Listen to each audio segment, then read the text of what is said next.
So this is the video you've all been waiting for. Well, I don't know about all of you, but a lot of you have been waiting for it. A comparison of two Panasonic Superzoom cameras, both at very different price points, both with slightly different zooms, but both very compact and have a lot of advantages in their own right.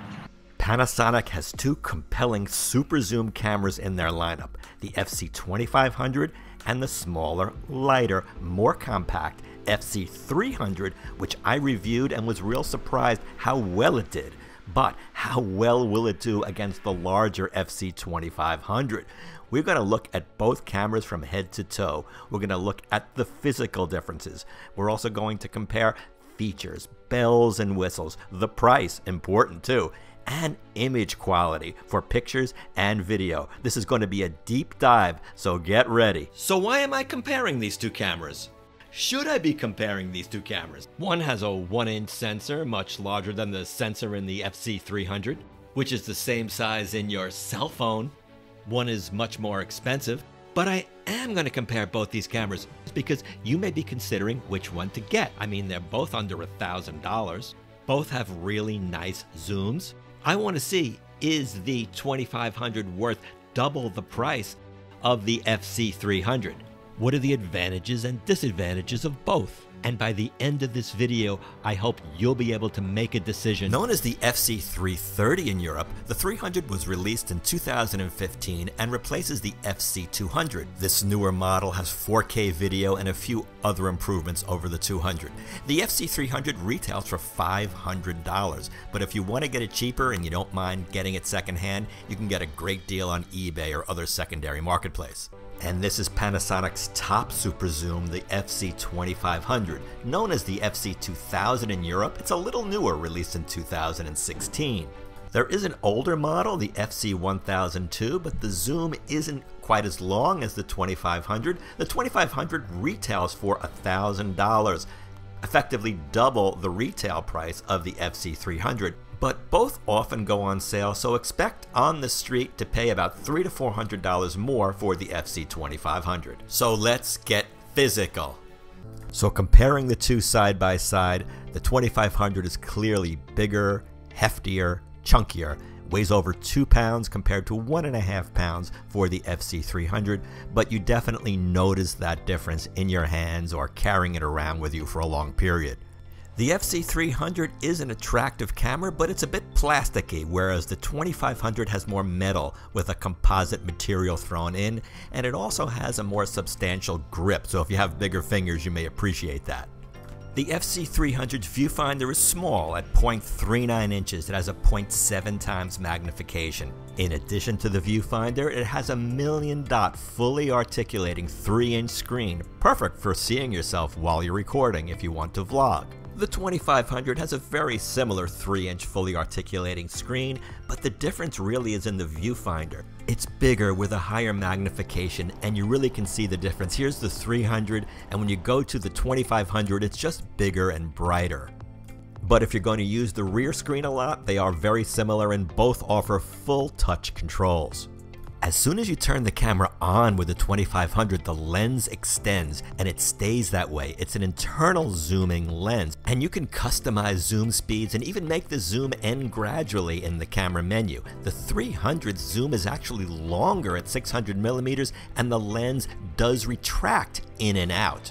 So let's use this chart to compare maximum optical zooms on both cameras. Here is the 480mm maximum on the 2500 compared to 600 on the FZ300, and you can judge to see if it's a significant difference or not. Not as much as I thought, but also the FZ2500 goes a little wider than 25mm. It goes to 24. On paper, that 1mm may not seem like a lot, but if you're recording in tight spaces, it may come in handy with the 2500. So while we're talking about lenses, the other big difference is the aperture. At full zoom, the best aperture for the 2500 is f4.5, and the 300 stays constant throughout the range at 2.8. That's more than one full stop, and with each stop you gather twice as much light, So let's compare the low light performance of both cameras. Now this shot was taken at night, this one with the FZ300. When you crop in, you start to see some digital noise and artifacts going on. More when you crop in, you see it. Here's the 2500. Looks good. Let's crop in and see if we get that same noise. And you can see it's a lot less. Let's take a look at some other shots. This shot here with the FZ300 looks okay. The FZ2500 could not get it in focus for some reason, so the FZ300 wins there. Now this, look at the sign, sort of blurry on the FZ300, whereas here it's a lot crisper with the 2500. I don't like the look here with the FZ300. Kinda similar here, take a look at the lights on the 300 and how everything is just more pinpointy and crisper with the 2500. Make a note of that Sin City Burger sign with the 2500, and the 300 it's all blown out. And this is the dynamic range is just better with the larger sensor. This next shot was taken indoors of this plant on the wall. The FZ300 and the 2500 look okay until you pixel peep. Look at all the grain and noise in the green leaves, and in the 2500 it's just a lot cleaner looking. Okay, so here's a video clip at full zoom where the FZ2500 aperture is a lot slower, and this is a shot from the 2500, so theoretically the 300 should look brighter and better, and it does look brighter but just a little less sharp. Now fortunately both cameras have built-in pop-up flashes, and they will come to good use always, both day and night. Here's a shot with the 2500, here's a shot with the 300. The 2500 just has a little more depth in my opinion, and I love using pop-up flashes even in the day, like in this situation, to illuminate the statue in the foreground. So even though that 300 has a fast lens, it's because of the 2500's larger 1-inch sensor that's letting in 4 times as much light that's giving it the low light edge. But in bright sunny conditions, most of the time you're hardly going to notice a difference between these two cameras. Take a look.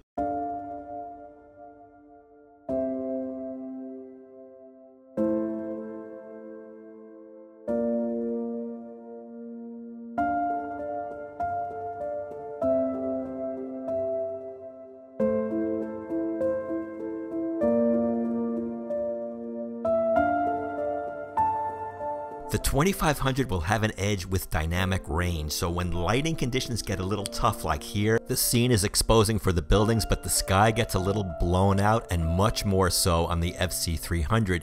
You can compensate that by lowering the exposure on the FZ300, like here to -0.7, and you get a lot closer to what the 2500 looks like.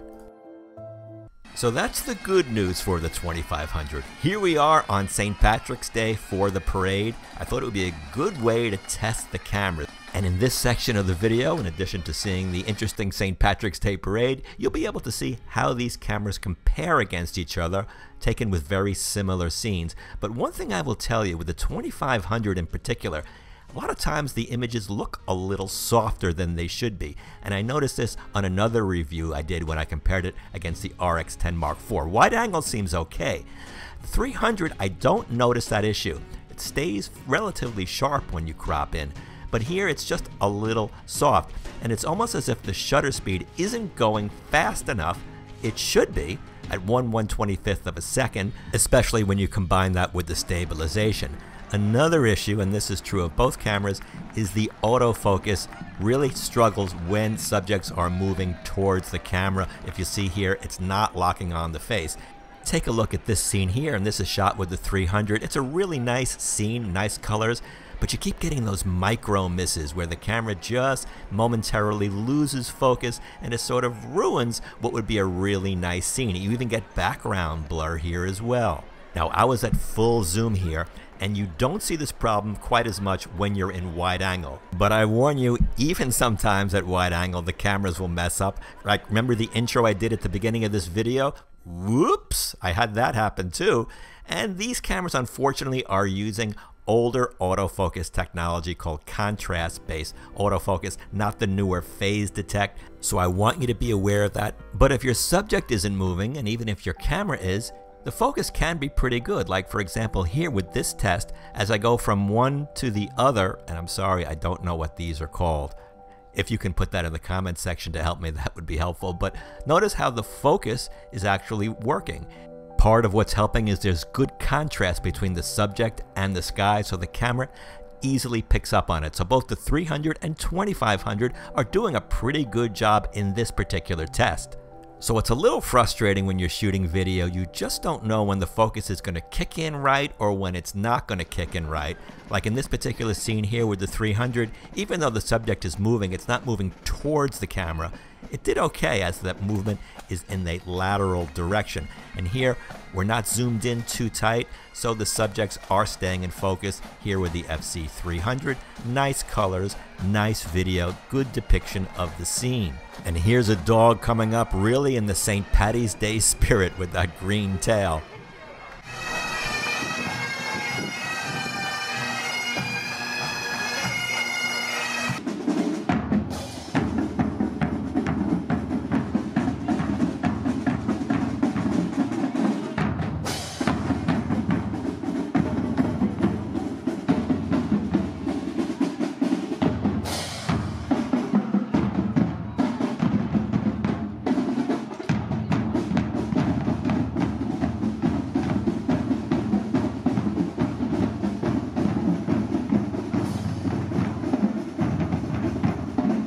I went into shutter priority mode on the 2500 to set a much faster shutter speed to help eliminate that blurring. Well, not just back focus, that's all. But I think you'll see that the results are better with the faster shutter speed. You could also compare these shots to the FZ300.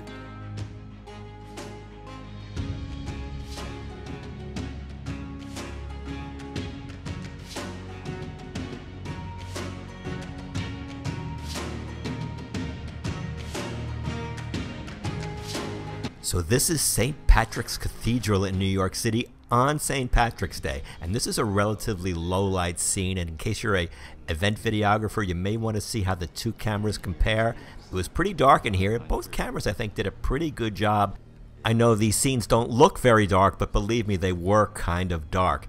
Now, also, I noticed a color saturation difference. The 2500 looks a little warmer in a lot of scenes. And I also noticed something strange when I was zooming up on this crucifix, that the 300 was able to be a little more steadier in the image. The 2500 was bouncing around a little more. Not sure why. I have some more stabilization examples a little later on in the video, so just hang on for that. But I want you to notice in this comparison just the color difference. Notice it's picking up a little more of that golden color, and I think it was a little more accurate, the 2500. More color saturation, just a little more warmth to the image.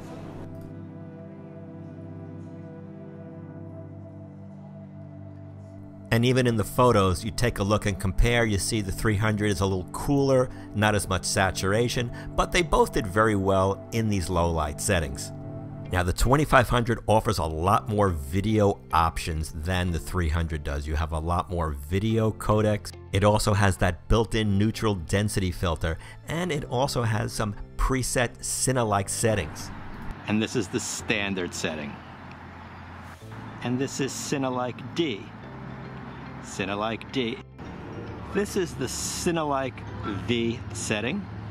So while the 300 doesn't have the DCI video or the video profiles, there are some standard video presets which you see in a lot of Panasonic cameras. And you can also tweak some picture parameters. Let's take a look. This is the natural setting. This is a natural setting. This is vivid. Monochrome if you want to create that old vintage look. Here I up the saturation to 3. Here the sharpness and saturation were bumped up about 2 points. Panasonic makes the claim that the 2500 is a parfocal lens, meaning from wide to all the way zoomed up, it'll keep the focus. And this is a test of this on the yellow sign, and it looks like the focus was kept. We're going to zoom back out now, and everything stays in focus from wide to tight. Let's try the same thing with the FZ300. Oops, see, it just missed there. And just for giggles, here's a screen grab just on that close-up from both cameras, and you can see they are pretty close. Now I mentioned that 24mm wide angle on the 2500, but when you go to 4K video, you get a really large crop and you will lose that wide angle. If you're shooting 4K, the FZ300's wide angle is much wider than the 2500, so just be aware of that. This is probably one of the biggest disadvantages. Wow, look at that crop in 4K video of the FZ2500. Let's take a look again at stabilization. I want to show you the stabilization, so I'm hand holding these, and you'll notice that they both zoom into about the same, even though the 2500 zoom isn't as tight. It's because of that crop in 4K that the 2500 has. And you'll notice I think the 300 is a little less shaky. It's close, but I think it does a little better job. E-stabilization, which only works in 1080p, supposedly offers an even further boost in stabilization, so let's check this out now. In this scene, the E-stabilizer is off. I noticed that it takes a few seconds to sort of kick in, but when it does kick in, it really makes it seem like it's on a tripod. Now, look how steady this looks. I'm hand holding it, but then after a few seconds, it sort of loses the E-stabilization. And look at this incredible zoom range. This is really like a telescope. Now, both cameras offer something called an intelligent zoom, which increases the zoom range without decreasing the picture quality, or so they say. Here is the 2500 at the full optical zoom, and you're going to see the intelligent zoom engage right now. So you see you can get quite a lot closer, and the image still looks pretty good. I can still see some degradation. Here is the 300 at its full optical zoom, and now we smoothly go into intelligent zoom, but whoops, here's that autofocus issue rearing its ugly head, and there's a lot of contrast here too. Intelligent zoom, not intelligent focus. Ooh, that was below the belt. Well, at least the 2500 has intelligent audio controls. You can connect an external mic and monitor it through headphones. You can also see on-screen displays of your mic level. You can output 8-bit 422 over HDMI while recording 420 to an SD card. The 2500 has a mic and headphone jack, but sadly, the 300 only has the mic jack. Now, for macro work, you can get up to 1 centimeter on the 300 and 3 centimeters on the 2500, so the 300 has the edge there. Now, speaking of macro, a lot of times people use focus stacking in post-production, but both cameras have this feature, and it's very handy for macro. Another feature shared by both cameras is 4K photo capture. So if you shoot in this mode, a 4K movie is captured, but then you can extract 8 megapixel stills from the movie, so it's almost like a very cool form of burst shooting. Speaking of both cameras have very similar specs in this mode, with the 300 having a slight edge.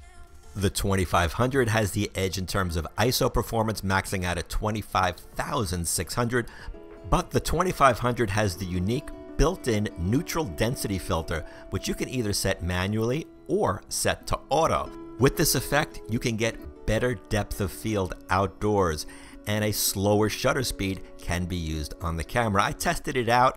A common use for this is on flowing water, and I tried this out here on this fountain coming up, and it sort of gives the implied effect of motion to the water.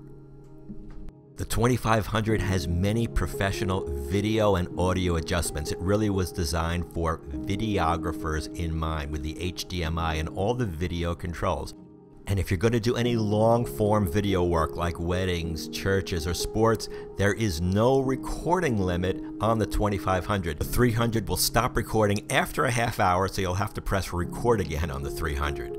If you like slow motion, the 300 only has 120 frames per second in HD. The VGA, forget about, you don't want to look at that. The 2500 offers sophisticated variable frame rate and slow motion and quick motion video recording. The 300 does not have these features. They are kind of cool. You can go from slow motion to quick motion with the press of a button. So this is a very nice feature if you want to get creative. I tried it here on the St. Patrick's Day parade, and this is 50% slow motion of the bagpipe paraders. You can see the motion looks smooth. This is only available in HD, not 4K, but you need to set the autofocus before you go into this mode because you can't change it later. And here is the fast motion. It gives sort of a comedic effect. You can customize buttons on both cameras, but many more with the 2500. The 300 is water resistant. Be very careful going outside with the 2500 though. So if you've gotten this far in the video, and as long as you just didn't jump ahead, obviously this is an important decision to you and you take your videos and photography seriously. And a lot of people do as well. A lot of people are using their cell phones, like this woman here. And well, maybe she takes it a little too seriously. Sometimes you have to concentrate, and this was bound to happen. Well, while we're on the ice skating rink, and while I'm going to be discussing the cameras and wrapping all this up, I'll show you some videos and photos so you don't have to keep seeing me talking. But here's some further video examples, and you can see the camera does a fairly good job here. So of these two, we've talked a lot. Is the verdict, is the 2500 worth double the price of the 300? And I think the answer to that depends on what you're using the camera for. If you're a professional videographer and you can really take advantage of all those video manual controls, profiles, HDMI out, codecs, etc., then this may very well be a solution for you. However, if you're more into photos and more into travel and something for everyday use where you're not really ultra critical and the idea of this long zoom is really appealing to you, then yeah, the 300, especially at its price point, is ultra compelling.